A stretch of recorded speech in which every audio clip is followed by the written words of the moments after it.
శుభశ్రీ సుభాషితాలు మరియు కథలకు సుస్వాగతం. సహృదయులైన శ్రోతలకు నమస్సుమాంజలి. ఇప్పుడు మనం వల్లంపాటి కథల్లో పరిష్కారం అనే కథను తెలియజేసుకుందాం. నిద్రలేచి నిద్ర పట్టని రాత్రి ఆలోచనల్లాగానే రేగిన జుట్టును గోళ్లతో దువ్వుకొని లైట్ వేసి అద్దంలో ముఖం చూసుకుంది లలిత.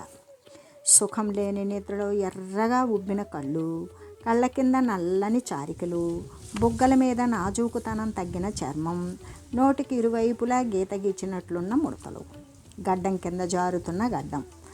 ఈ విధంగా అన్నిటినీ మించిన నువ్వులు బియ్యం కలిపి కుప్పపోసినట్లున్న తల. 35 ఏళ్లకే ముసలితనం అనుకున్నది లలిత. తనతో పాటు చదువుకొని ఇప్పుడు తనతో పాటే ఉద్యోగం చేస్తూ ఉన్న నీరజ తనలా ఉండదు. దానికి 10 ఏళ్ళు వయసు ఆగిపోయింది. ఎందుకే అంటుంది తాను. నీకు అర్థం కాదులే అంటుంది నీరజ ఒక కన్ను మూసి. నీకు పూర్తిగా సిగ్గులేదు అంటుంది తాను. నీకు మాత్రం ఎందుకు ఉండాలే అంటుంది అది. తన ఆలోచనకు నవ్వు వచ్చింది లలితకు. నవ్వుకుంటూ కిటికీలోంచి బయటికి చూచింది. తొలి వెలుగు పసుపు పచ్చగా, చలి నులివెచ్చగా ఉన్నాయి. గది తలుపు తీసుకొని హాల్లోకి వచ్చింది లలిత. శివరామయ్య ముఖం కడగడం పూర్తి చేసి మొదటి కప్పు కాఫీ కోసం ఉడిపి హోటల్కు బయలుదేరుతూ ఉన్నాడు. వాళ్ళు ఎప్పుడు వస్తారుట అన్నాడు లలితను చూసి చిరునవ్వుతూ. 9 గంటలకు. ఏమిటే అప్పుడే నిద్రలేచావు? ఈరోజు ప్రైవేట్ పిల్లలు రారుగా అంది సరస్వతమ్మ అప్పుడే తెల్లవారినందుకు చిరాకు పడుతూ. కానీ వాళ్ళు వస్తారుగా నీరజ చెప్పిన వాళ్ళు అంది లలిత ఎలా చెప్పాలో అర్థం కాక. ఎన్ని గంటలకు అంది సరస్వతమ్మ విసుగ్గా. ఆ విసుక్కు అలవాటు పడిపోయిన లలిత బాత్రూంలోకి వెళ్ళింది. నెమ్మదిగా పళ్ళు తోముకొని 2 సార్లు సబ్బుతో ముఖం కడుక్కొని బాత్రూంలోని అద్దం ముందు నిలబడి ముఖం తుడుచుకుంది. అద్దంలో తన ప్రతిబింబాన్ని చూస్తూ ఉంటే చిలిపి ఆలోచనలు వచ్చాయి లలితకు. మీరు నవ్వితే చాలా అందంగా ఉంటారు అన్నాడు ఒక అతను చాలా కాలం క్రితం. తాను నవ్వితే కుడి బుగ్గ మీద నొక్కుపడేది.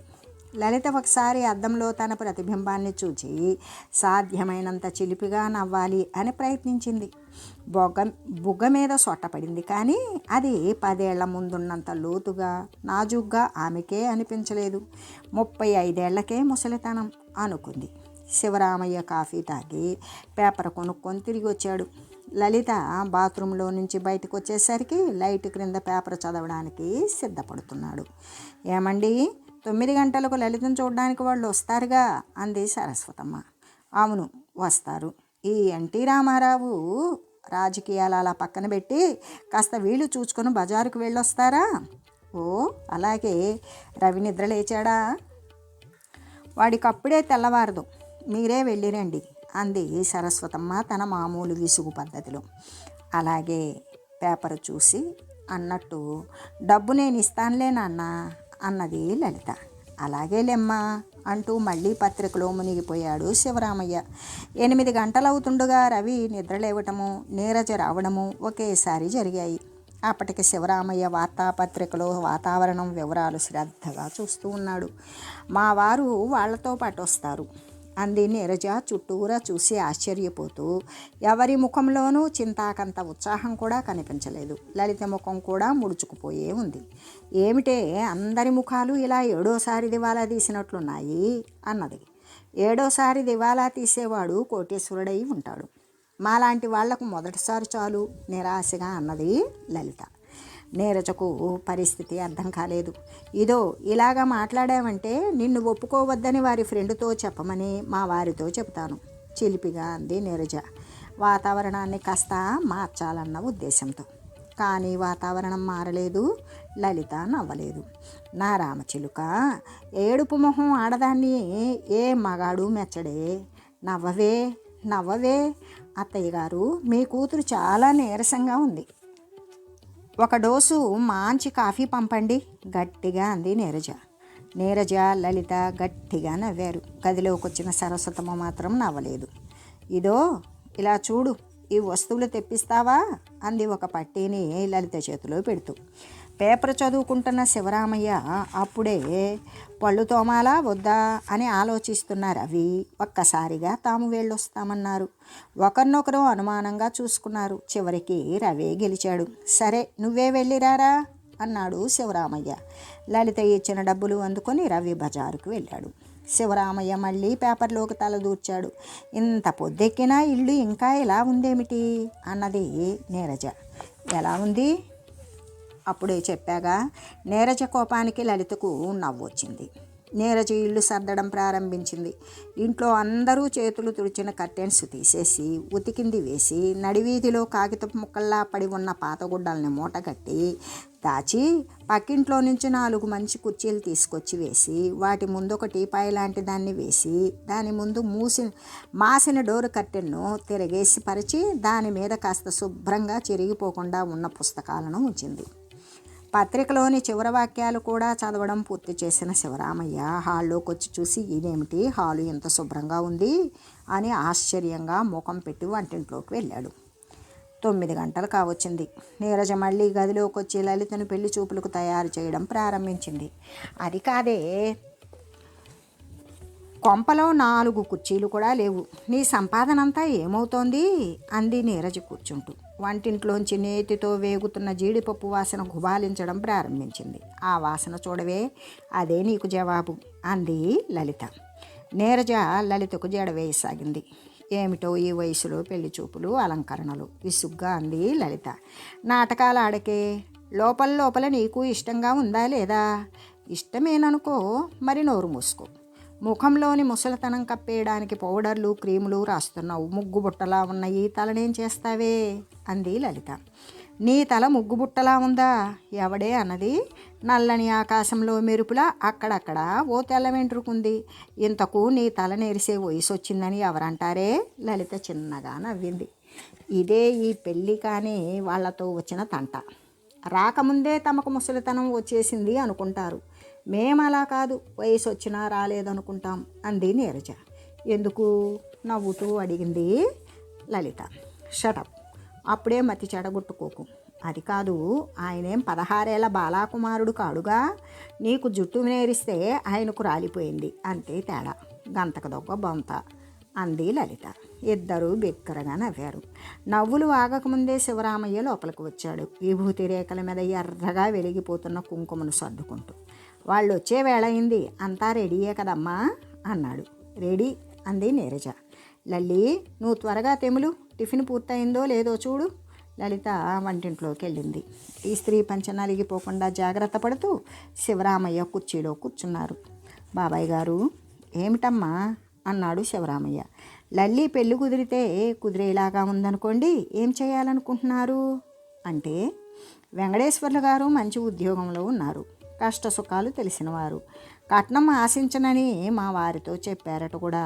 కానీ పెళ్లి ఖర్చులు ఎంత కాదన్నా 10,000 అవుతాయి. ఆ డబ్బు నీరజ వేయిన ప్రశ్నకు జవాబుగా శివరామయ్య జేబులోంచి ఓ కాగితాన్ని తీసి మడత విప్పి నీరజకు అందించాడు. అది బ్యాంకు వాళ్ళు ఇచ్చిన నోటీసు. తమ బ్యాంకులో తాకట్టు పెట్టిన ఇంటికి సంబంధించిన అసలు వడ్డీ కలిపి 9,800 అయిందని, దాన్ని నోటీసు అందిన నెల రోజుల్లోగా చెల్లించాలని, చెల్లించిన పక్షంలో ఇల్లు వేలం వేయబడుతుందని అందులో ఉంది. దాన్ని చదివిన నీరజకు కళ్ళు చీకట్లు కమ్మినట్టు అనిపించింది. ఎంతో కాలం తర్వాత చిగురించిన ఆశ ఎండిపోయింది. ఎదుట కూర్చున్న శివరామయ్య మీద కోపం, అసహ్యము కూడా పొంగి వచ్చాయి. కష్టపడి తన్ను తాను తమాయించుకుంటూ మెల్లగా అడిగింది. అంటే లల్లి పెళ్లి చేయడం కుదరదంటారా బాబాయ్ గారు? శివరామయ్య మెల్లిగా నవ్వాడు. పెళ్లి జరుగుతుంది అన్నాడు. ఎలాగా? ఇల్లు అమ్మేయాలనుకుంటున్నాను. ఈ పెంకులు కొంప ఎంత పాతదైనా 20,000 వస్తాయి. మనక ఏ సమస్య లేదు. అంటే 10,000 రూపాయలు అప్పుకు, మిగిలిన 10,000 లల్లెమ్మ పెళ్ళికి. హాయి నవ్వాడు శివరామయ్య. ఇల్లు పోతుందిగా బాబాయ్. ఎలాగూ పోతుంది. 10,000 రూపాయల అప్పు తీర్చడం ఎలాగూ నా చేత కాదు. ఇల్లు అమ్మటము తప్పదు. ఆ పని ఇప్పుడే చేస్తే అప్పు తీరుతుంది, పెళ్ళి అవుతుంది. తరువాత సంగతి తరువాత. ఇల్లు అమ్మడం వద్దు నాన్న.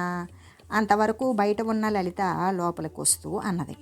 అమ్మకపోతే ఎలా కుదురుతుందమ్మా? అన్నాడు శివరామయ్య. నా పెళ్లి కోసమని మీరు ఇంటిని పోగొట్టుకోవడం నాకు ఇష్టం లేదు. ఇల్లు అమ్మకపోతే అప్పు తీరదు. నీ పెళ్ళి కాదు.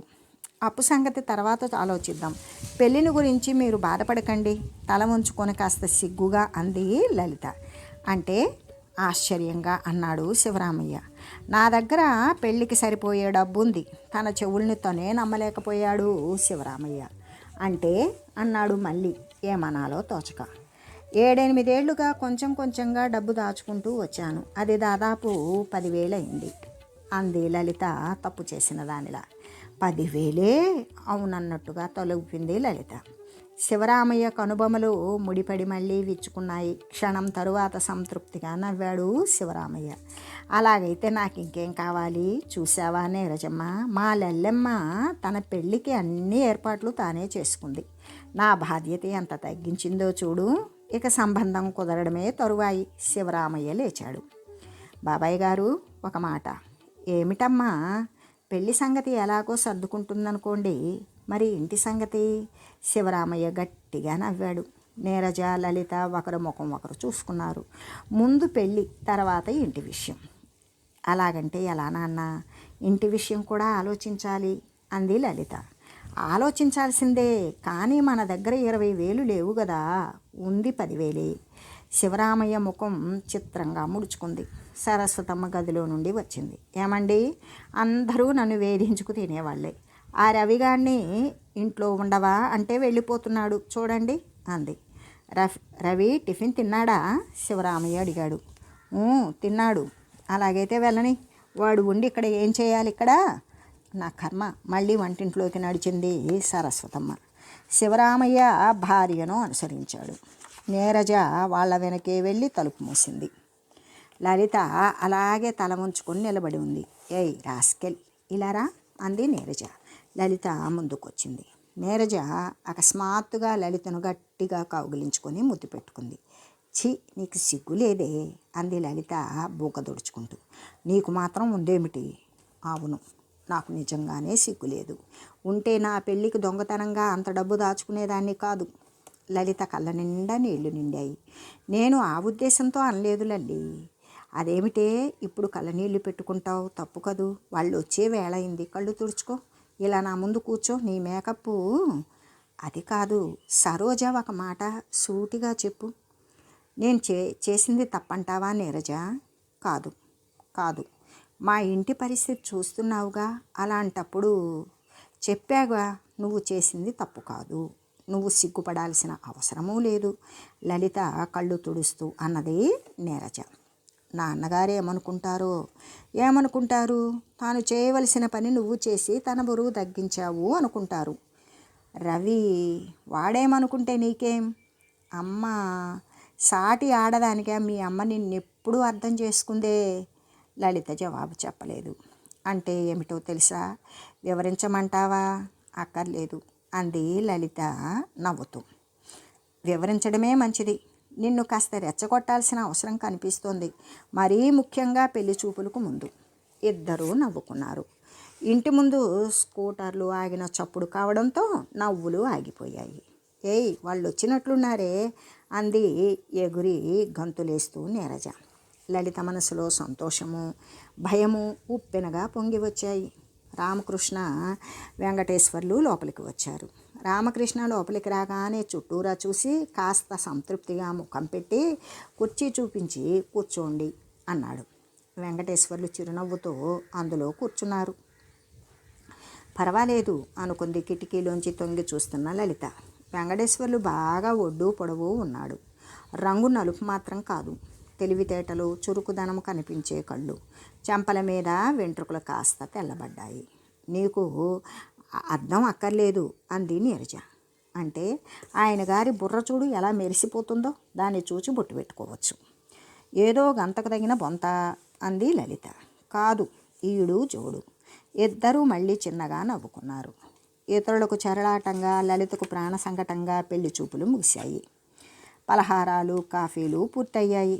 మా అన్నయ్య, వదిన వస్తారనుకున్నాను. ఎందుకు వాళ్ళు రాలేకపోయారు అన్నాడు వెంకటేశ్వర్లు. లలిత తల వంచుకొని కుర్చీలో కూర్చుంది. 12 సంవత్సరాలుగా పాఠాలు చెబుతూ క్లాసుల్ని గడగడలాడిస్తూ ఉన్న ఆమెకు చాలా భయం అనిపించింది. వెంకటేశ్వర్లు గొంతు వింటే భయం ఎక్కువైనట్లుగా అనిపించింది. పర్వాలేదులేండి అన్నాడు రామకృష్ణ. నీరజ రామకృష్ణను కొరకొరా చూసింది. తానన్నమాట ఎంత బుద్ధి లేనిదో అప్పుడు స్ఫురించింది రామకృష్ణకు. నాకు కట్నాలు కానుకలు అక్కర్లేదు. పెళ్ళి కూడా సాధ్యమైనంత సింపుల్గా చేసి ఇవ్వండి చాలు. మా అన్నయ్య వదిన చూడాలంటే మరోసారి వస్తారు, కానీ వారు చూసి తీరాల్సిన అవసరం మాత్రం లేదు అన్నాడు వెంకటేశ్వర్లు లలిత వైపు చూడనట్లుగా ఒక చూపు చూస్తూ. ఆ చూపు గుచ్చుకున్నట్టు అనిపించింది లలితకు. వెంకటేశ్వర్లు మాటలు ఆమె మనసులో ఝుంకారం చేస్తూ తిరిగాయి. ఎంత మంచివాడు అనుకుంది లలిత. లేద్దామా అన్నాడు వెంకటేశ్వర్లు. అందరూ లేచారు. రామకృష్ణ వెంకటేశ్వర్లు బయటికి నడిచారు. లలిత నీరజ గదిలోకి వెళ్ళారు. అదేమిటే అలా కూర్చుండిపోయావు మాట పలుకు లేకుండా అన్నది నీరజ. భయమేసింది. ఇతరుల్లాగా పాట పాడమంటాడేమోనని లోపల హడలి చచ్చాను. నేనే కనుక పెళ్ళి కూతుర్నైతే పెళ్ళి కొడుకుని శీర్షాసనం వేయమనేదాన్ని. వేయమంటారా సార్? అప్పుడే లోపలికి వచ్చిన రామకృష్ణ అన్నాడు. లలిత నవ్వింది. నవ్వటం తరువాత ముందు నాకు థ్యాంక్స్ చెప్పండి అన్నాడు రామకృష్ణ. ఎందుకు అంది లలిత. ఏం వెంకటేశ్వర్లు చెప్పిన మాటలకు మీకు అర్థం కాలేదా? అర్థం తెలియలేదా? వివరంగా చెప్పమంటారా? వద్దు అంది లలిత సిగ్గుతో. నాకు చెప్పాలనిపిస్తోందండి. ఇంటికొచ్చి నాకు చెప్పండి, మీకు నేను థ్యాంక్స్ చెప్తాను. పదండి ముందుకు. నీరజ రామకృష్ణ ఎద మీద చెయ్యి వేసి తోసింది. ఇదేమిటి ముందుకు పదమని వెనక్కు తోస్తున్నావు? అరిగిపోయిన జోకులు అంది నీరజ. శివరామయ్య సరస్వతమ్మ గదిలోకి వచ్చారు. నీరజ ఒక కన్ను మూసి వెళ్ళొస్తానే లల్లి, జాగ్రత్త అంది. రామకృష్ణ నీరజ స్కూటర్ ఎక్కారు. నీరజ రామకృష్ణ భుజం మీద ఎడమ చేయి వేసి కుడి చేత్తో అతని నడుమును పొదివి పట్టుకుంది. దీనికి నిజంగా సిగ్గులేదు అనుకుంది లలిత. సర్రుమని స్కూటరు ముందుకు కదిలింది. సంతోషంతో వెలిగిపోతూ ఉన్న కూతురి ముఖాన్ని చూస్తూ ఉండిపోయాడు శివరామయ్య. రెండవ రోజు రాత్రి ఆలస్యంగా ఇంటికి వచ్చాడు రామకృష్ణ. ఎదురు చూచి సోఫాలో పడుకొని నిద్రపోయింది నీరజ. అర్ధరాత్రి దాటిన తరువాత తలుపు తడుతున్న శబ్దం విని నిద్రలేచింది. భర్త మీద పడి రక్కేయాలన్నంత కోపంతో వెళ్ళి తలుపు తీసింది. రామకృష్ణ లోపలికి వచ్చాడు. హలో, అదేమిటి అప్పుడే నిద్రపోయావు అన్నాడు రామకృష్ణ ఉత్సాహంగా. ఆ ఉత్సాహం సహజంగా అనిపించలేదు నీరజకు. రామకృష్ణ ముఖాన్ని నిశితంగా చూసింది. అతని ముఖంలో విసుగు కోపము స్పష్టంగా కనిపించాయి నీరజకు. ఏమిటి అలా ఉన్నారు? ఎవరితోనైనా పోట్లాడి వస్తున్నారా అన్నది. ఏం నీ భర్త రత్నంలాలేనా అన్నాడు రామకృష్ణ నవ్వడానికి ప్రయత్నిస్తూ. చాలేండి మీ అరిగిపోయిన జోకులు, అసలు సంగతి చెప్పండి. రామకృష్ణకు నిజం చెప్పాలనిపించింది. వెంకటేశ్వర్లతో మాట్లాడి వస్తున్నాను అన్నాడు. ఏమిటండి, ఏమంటాడు? డబ్బు ఆశ పుట్టిందా? లేదు. మరేమట? కారణం చెప్పలేదు. అంటే పెళ్ళి లేదు. నీరజ దిగ్భ్రాంతురాలైపోయింది. ఏం లల్లి నచ్చలేదట్నా? ఈ మగాళ్ళంతా ఇంతే. తాము కూతుళ్ళా ఉన్న పెళ్ళాలు మాత్రం దేవకన్యల్లా ఉండాలనుకుంటారు. రేస్కెల్. ఆ చెంబు తలకాయ గాడికి కారణం తెలియకుండా అలా మాట్లాడకూడదు నీరజ. ఏమిటండి ఆ కారణం? నీరజ కోపం క్షణానికి పెరిగిపోతున్నట్లు అనిపించింది రామకృష్ణకు. నాకు తెలీదు అన్నాడు. వాడు చెప్పలేదా? లేదు. మీరు అడగలేదు? అడిగాను, కానీ అతడు చెప్పలేదు. ర్యాస్కెల్ అంది నీరజ. కారణం నెమ్మదిగా తెలుసుకుందాంలే, పడుకో అన్నాడు తాను పడుకుంటూ. గులాబీ మొగ్గలా వెలుగుతున్న నైట్ ల్యాంప్ వెలుగులో గది ఎర్రగా కనిపిస్తోంది. రామకృష్ణ ఆలోచిస్తూ పడుకున్నాడు. తాను అన్నం తినలేదని రామకృష్ణకు జ్ఞాపకం రాలేదు. నీరజ జ్ఞాపకం చేయలేదు. ఎంత ప్రయత్నించినా నిద్ర పట్టలేదు రామకృష్ణకు. భార్య నిద్రపోయిందేమోనని చూశాడు. గోడవైపు తిరిగి కదలకుండా పడుకొనుంది నీరజ. లలిత జ్ఞాపకం వచ్చింది రామకృష్ణకు. నీరజ భుజం మీద చేయి వేసి తన వైపుకు తిప్పుకున్నాడు రామకృష్ణ. నీరజ ముఖం కన్నీళ్లతో తడిసి ఉంది. భర్త ముఖాన్ని చూడగానే దుఃఖం పొర్లి వచ్చింది నీరజ్కు. ఏమండి, నిజం చెప్పండి, మీరేదో దాస్తున్నారు, నా దగ్గర మీకు దాపరికమా? నిజం చెప్పండి అంది వెక్కిళ్ళ మధ్య. ఇక దాచడం కష్టమనిపించింది రామకృష్ణకు. కానీ ఎలా చెప్పాలో అర్థం కాలేదు. ఎవరో లలిత ప్రవర్తనను గురించి చెడుగా వెంకటేశ్వర్లతో చెప్పారు. ఆ చెంబు తలకాయగాడు ఆ మాటలను నమ్మాడా? కానీ వాళ్ళు కూడా దాన్ని గురించి చెడుగా చెప్పలేరు అండి. ఆ విషయం నాకు తెలుసు, మీకు తెలుసు, అయిన వాళ్ళు చెప్పొచ్చుగా అన్నాడు రామకృష్ణ. ఏమిటండి అలా మతి లేకుండా మాట్లాడతారు? అయిన వాళ్ళు ఎందుకు అలాంటి మాటలు చెబుతారు? దాని పెళ్ళి చెడగొడితే వాళ్ళకొచ్చే లాభం ఏంటి? లాభం ఉంటే అపకారం చేయవచ్చునంటావా? మీ మాటలు నాకేం అర్థం కావడం లేదు. మీరేదో దాస్తున్నారు, అందకుండా పొందకుండా మాట్లాడుతున్నారు అంది నీరజ విసుగ్గా. అందడం పొందడం కాదు అసలు విషయం. మళ్ళీ ప్రారంభించారా మీ అరిగిపోయిన జోకులు? లల్లీని గురించి అంత చెడుగా ఎవరు చెబుతారండి? మీ పిచ్చి కాకపోతే ఉదయాన్నే నేను వెళ్ళి వెంకటేశ్వర్లతో మాట్లాడతాను. అతడు విన్నవన్నీ తప్పని నిరూపిస్తాను. లల్లీని పెళ్లి చేసుకోమని బ్రతిమాలుతాను. అలాగే అన్నాడు రామకృష్ణ. మీరు వస్తారా? అలాగే. ఉదయాన్నే వెడదామా? అలాగే. ఏమిటండి అన్నిటికీ చిలకల అలాగే అలాగే అంటూ ఉన్నారు? ఈ పెళ్ళి తప్పిపోతే లల్లీ గుండె పగిలి చచ్చిపోతుందండి. తనకు పెళ్ళి కుదిరిపోయిందని అందరితోనూ చెప్పుకుంటుందండి అన్నది నీరజ. అలాగా? చూచారా, మీరేదో దాస్తున్నారు, మీకంతా తెలుసు. ఎవరండి? వీధి తలుపు గట్టిగా తడుతున్న చప్పుడు వినిపించింది. ఎవరు అంది నీరజ భయంగా. ఎవరో చూద్దాం. ఇద్దరు వెళ్ళి తలుపు తీశారు. మసక చీకట్లో శివరామయ్య నిలబడి ఉన్నాడు. ఏమిటి బాబాయ్ గారు ఇలా వచ్చారు అంది నీరజ. లల్లెమ్మ ఆత్మహత్య చేసుకుందమ్మా బావురుమన్నాడు శివరామయ్య. ఎందుకు? ఏమోనమ్మా. రాస్కెల్, గెటౌట్ గట్టిగా అరిచాడు రామకృష్ణ. ఏమిటండి, మీకేమైనా మతిపోయిందా? అడ్డం వచ్చిన నీరజను తోసిపారేసి శివరామయ్య చొక్కా పట్టుకుని చేయి పైకెత్తాడు రామకృష్ణ. పైకెత్తిన భర్త చేయి వేట కొడవలిలా కనిపించింది నీరజకు. ఏమిటండి మీ ఈ పిచ్చి కోపం? తన శక్తి అంతా ఉపయోగించి రామకృష్ణను దూరంగా లాగింది. తల వంచుకొని శివరామయ్య వెనక్కు తిరిగాడు. భర్త ప్రవర్తనకు దిగ్భ్రాంతురాలైన నీరజ రామకృష్ణ ముఖంలోకి చూస్తూ అలాగే నిలబడిపోయింది. తాను ఎంతోసేపటి నుంచి అడుగుతున్న ప్రశ్నకు రామకృష్ణ కళ్ళలో మండుతున్న కోపం జవాబుగా కనిపించింది నీరజకు. ఈ పరిష్కారం అనే కథ ఆంధ్రప్రభ సచిత్ర వారపత్రికలో 1984 జనవరి 18వ తారీఖు ప్రచురితమైందండి. ఈ కథ మీకు నచ్చినట్లయితే లైక్ చేయండి, మీ మిత్రులకు షేర్ చేయండి. క్రొత్తగా చూస్తున్న వారైతే సబ్స్క్రైబ్ చేసుకోండి. మీ అభిప్రాయాలను కామెంట్ రూపంలో తెలియచేయండి. నమస్తే అండి, ధన్యవాదాలు. మీ శుభశ్రీ సుభాషితాలు మరియు కథలు క్షీరపురము సాగర తీరము.